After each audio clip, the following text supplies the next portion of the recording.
Hello guys, Zodiac Alpha here, and today I'm going to be doing a Smite Odyssey 2017 skin review. Now, I just want to quickly explain the Odyssey to those of you who might not know what the Odyssey is, and you just came here to look at the skins.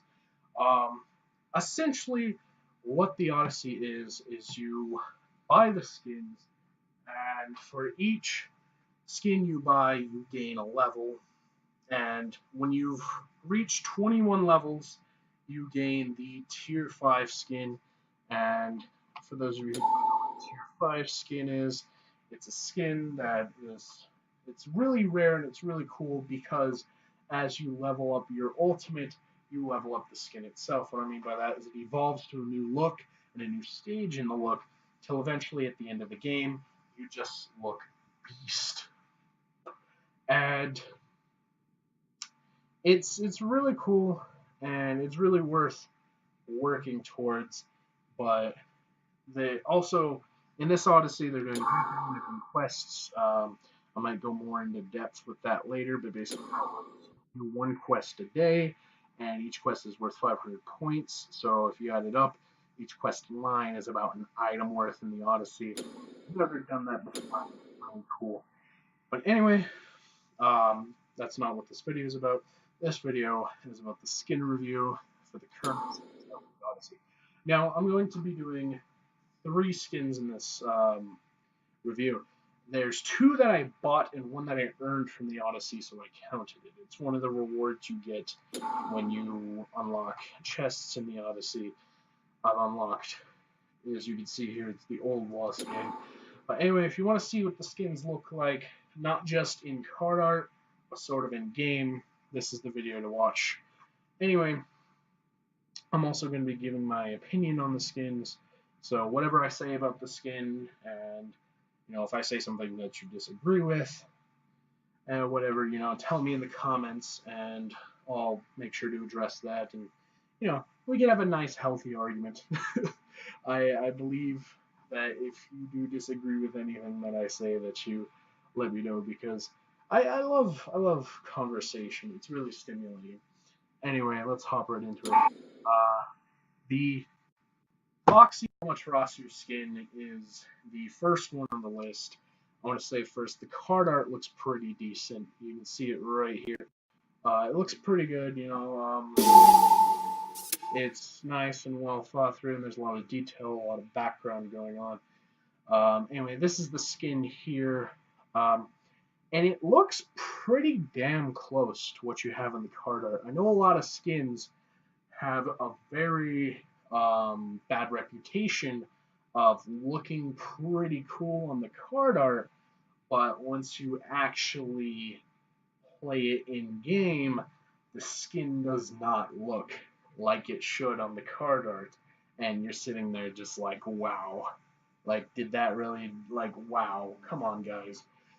Anyway, this one looks pretty damn close to what it is on the card art. I think the only real issue here is her face looks a little underdeveloped. In the card art, it looks a bit more detailed, but that's not a huge issue. Anyway, the skin itself has a lot of detail going on here, a lot of things working in tandem. That tail, the sun, a lot of different things going on here, and it was. I could tell that it's like it took a lot of work to put together because there's a lot of individual parts about the skin that are just moving. You have her scabbard, her tail, her sun. Just a lot of things going on here. You have such small details like the lace on the frills here. You can see little bows right here. Her backpack has a little face on it if she'll just stop, throwing her sword around and everything.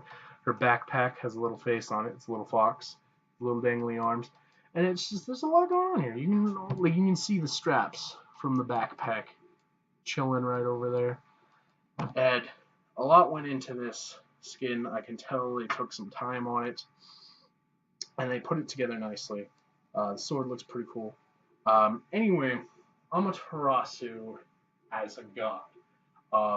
What I like to do is I like to pair the god to how the god fits with the skin. And does this skin fit with the god? Not really. It doesn't really fit that feel of the god, and that's not a bad thing. Keep in mind, you'll get a lot of good skins that don't fit the god, but are just really cool. And we're sitting here talking about how cool the skin is.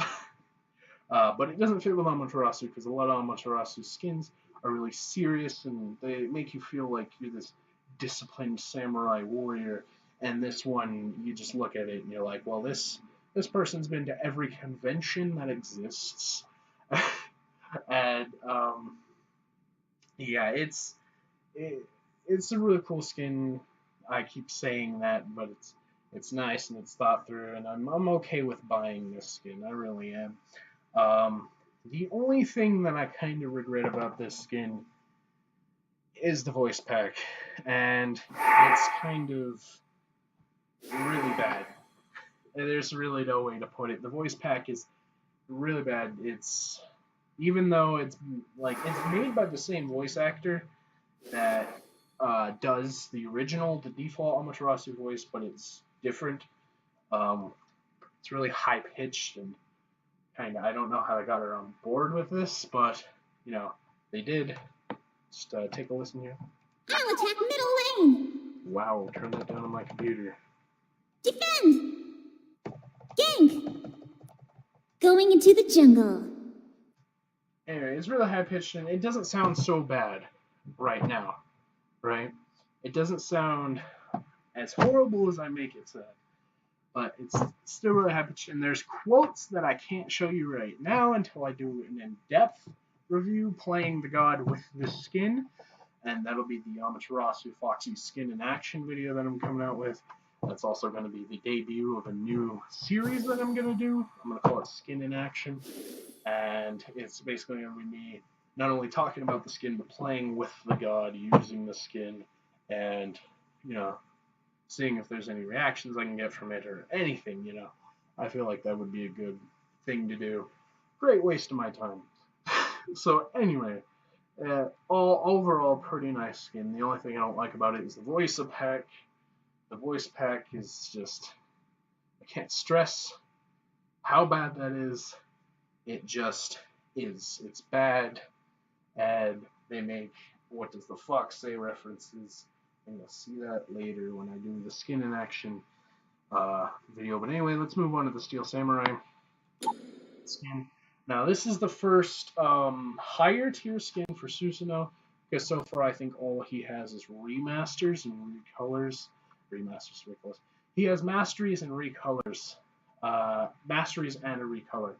So that's all he has, and this is the first actual higher tier skin he has. Anyway, I really, really like this skin. If you have not gotten the hint from the thumbnail, I just love this skin with every fiber of my being. I have not played Susanoo in an actual match before, I don't think. I have not tried to play him in an actual match, but this skin makes me want to play him in an actual match just so I could show it off. This is the kind of skin you get, and you play that god just so people be like, oh, look at that. I really like this skin. The card art is really great. It is just stunning. The card art's got a lot going on in the background. It gives me sort of this cyberpunk kind of hitman, sort of bounty hunter kind of feel, He's got this plasma sword. He's got all kinds of things going on.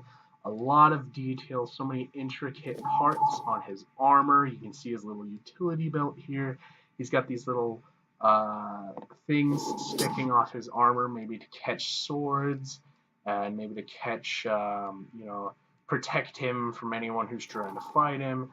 He's got, you can see where the plates are supposed to move and shift, and it's just so much detail. His hair, his little cloth thing going on back here.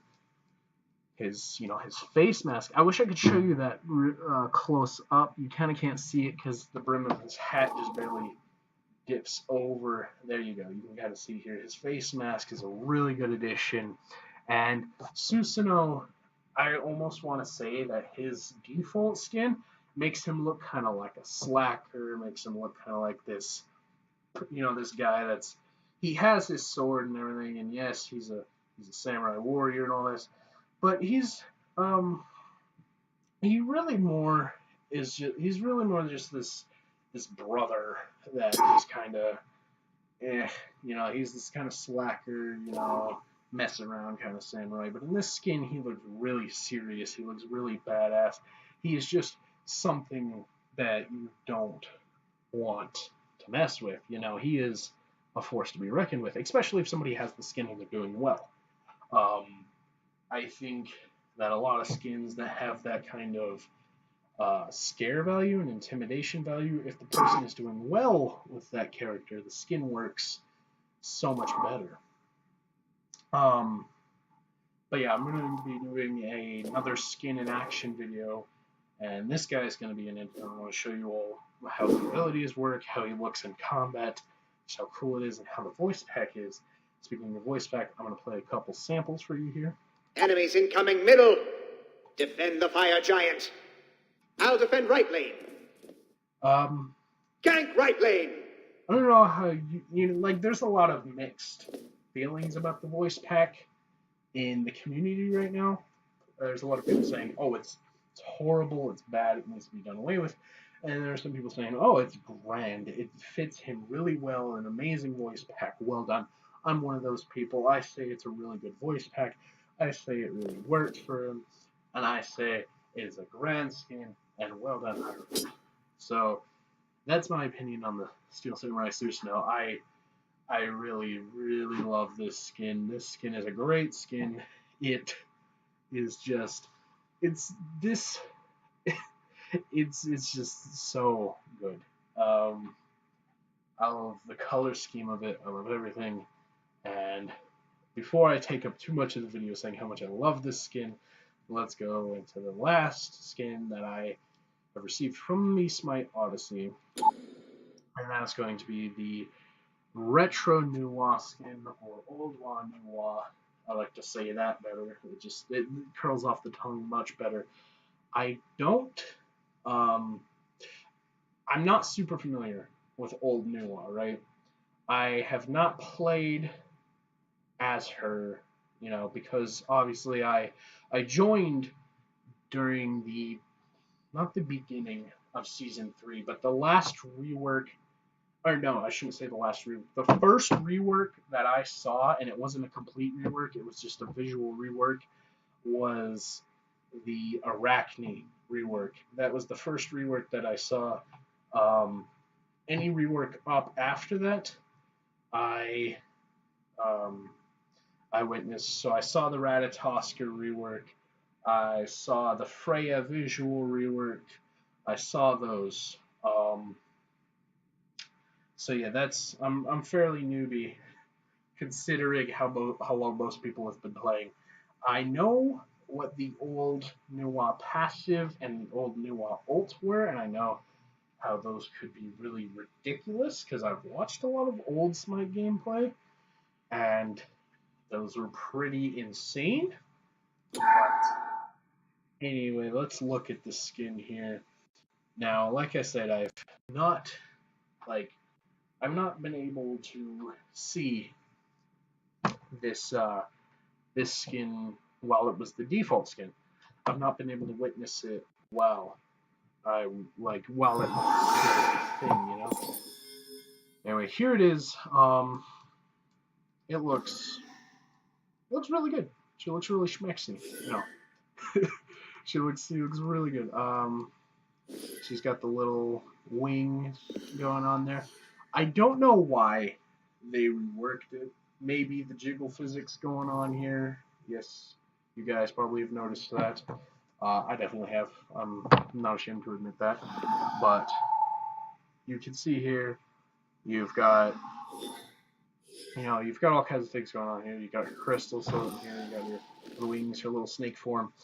But anyway, like I was saying, I don't know why they reworked it. Apparently something like they reworked it because I don't know, they felt like if they were changing her moves, they might as well change her skin as well. I don't know. I remember watching a video of the reason why they reworked the old Nuwa, but I'm not entirely sure. But anyway, this skin, believe it or not, is a skin that falls in its own tier. People, the people down at High Res have basically they have deemed it a tier 4.5. It's not a tier 5 skin, but it uses the same technology as a tier 5 skin. And what I mean by that is anyone who has played the old Smite before and has made her passive, who has fully stacked her passive, right? Anyone who has completely stacked her passive knows that when you get your passive up to full stacks, and that's using all your abilities uh, to activate all your crystals, your bottom half changes into like a snake, showing your true form essentially, and all your effects that you would gain from all your crystals being active, they would they would refresh and their cooldown, like they would turn back on and they would tick back down until they were complete. So you'd get all these buffs. You'd have all kinds of buffs just for spamming all your abilities in the buff, right? Um, So of course they don't have that anymore because Nuwa has their new passive where it roots people after a couple of basic attacks, which I think after hearing the old passive is kind of dumb considering that it doesn't really tie into the god itself. Um, it doesn't really fit her lore, but I guess it's just a passive that's easier to use because the old one, in order to get her full effect from her passive, and it was pretty OP. I mean, considering you got all these buffs and you could just destroy people at full level with all these buffs, and you'd be a hell of a force to box with, you know. And mages like aren't really supposed to be these boxing mages. I mean, you could box with Nuwa, considering her little clay soldiers and everything. I don't play her that often, so I wouldn't really know. A lot of people who are Diamond Nuwas are like, what do you fucking mean? Boxing Nuwa all day. But anyway, that's not what I'm getting at here. The point is, they they still have the part where she changes her lower body into a snake. However, in order to get that, you have to use her ult once. Yes, the first time you use her ult and you come back down to Earth, your lower half will be a snake body. I don't know how long it lasts. I think it's indefinitely throughout the game, but it might last until like you die or something like that. I'll test that and let you know. But yeah, this is the third skin that I got from the Odyssey, and it's a really cool skin. I'll also do a skin in action for this one. I hope I perform well for you guys for all these skin actions. But anyway, that's pretty much all I have to talk about. Well, except for maybe the skins that I'm looking forward to. Yeah, Izanami's already getting a skin that isn't a recolor. Does she have masteries? Let's check it right now. No, she does not have mastery skins. Um, I hope she gets her mastery skins before they give her that skin. Uh, but yeah, hopefully she gets her mastery skins. I'm looking forward to the Lady of the Lore announcer pack. That's going to be a pretty cool thing to have. And apparently, this right here is going to be a new skin for a new god in a new pantheon that's coming out. So this is going to be a really, really interesting thing. Very, very different going on there. Upwatch is getting a skin, Thor is getting a skin, so on and so forth. So many people getting skins. They're actually having a chalk announcer pack as well. So yeah, a couple announcer packs coming out. A couple different loading frames, pantheons. A different thing here that I've noticed. Oh, 4 new gods coming out as well. recall skin and a HUD theme. I don't know if those exist outside of these two, but that's going to be interesting to see. Um, Funny thing about the Ymir skin, one last thing I want to say before I, you know, before I take off and, let this video stop dragging out as long as it is gone. The Pon Pon and Hindu Man were doing a patch notes reading. I forget which patch notes it was for. It was the same patch notes where um, it was the same patch notes where Erlong Shen got his mastery skins. Oh, it was the Summer of Smite patch. It was, I forgot the exact number. I think it was like 315 or something like that. But it was the one where the Summer of Smite came out, and that's over now. But which I'm kind of sad about. Well, at least I got the Bologna skin that I wanted. Anyway, they were talking about gentleman skins, and Pon Pon let slip. Pon Pon lets a lot slip, alright? Pon Pon let slip Camazotz earlier today. I just saw that they were talking about the new patch notes past this one when they're coming out with the new Erlang Shin skin and all that on the 27th, and he let slip that he accidentally showed Camazotz. But there he let slip that in the patch notes for the Summer of Smite patch, he let slip that they're coming out with a Gentleman Ymir skin, and they tried to cover up. They were like, "Oh no Gentleman Ymir skin coming out. Sorry guys, all that stuff." And look what we have here, Baron Frostchild. Um, he was born with a very cold silver spoon. That description, a violin and a hat, leads me to believe that this is going to be a Gentleman Ymir skin, and they sort of leaked that already. So if you were watching those patch notes, you were probably like, "Oh, thanks for the tip, Pon Pon." But no, it's out. So all you Ymir mains, all you Diamond Emirs out there, go out, get like 500 gems, get this skin because this skin is going to be dank. Anyway, I've let this video drag on just long enough, and I'd like to say that I hope that anyone who watched this video liked it. If you liked it, drop a dislike. Please don't drop a dislike if you like the video. That would kind of suck. No, but drop a like if you like the video. If you don't like it, that's when you drop a dislike. Yeah, subscribe if you want to see more of these videos. I'm going to try to make better content, so subscribing to see some future content will definitely be a good investment, because as I do YouTube, my videos will get better and I will have better ideas. And I just want to say, anyone who did watch, please, thank you for watching, and if you're currently a subscriber, thank you for being subscribed, and, stay strong, and carpe diem, my friends. Zodiac Alpha, ending transmission.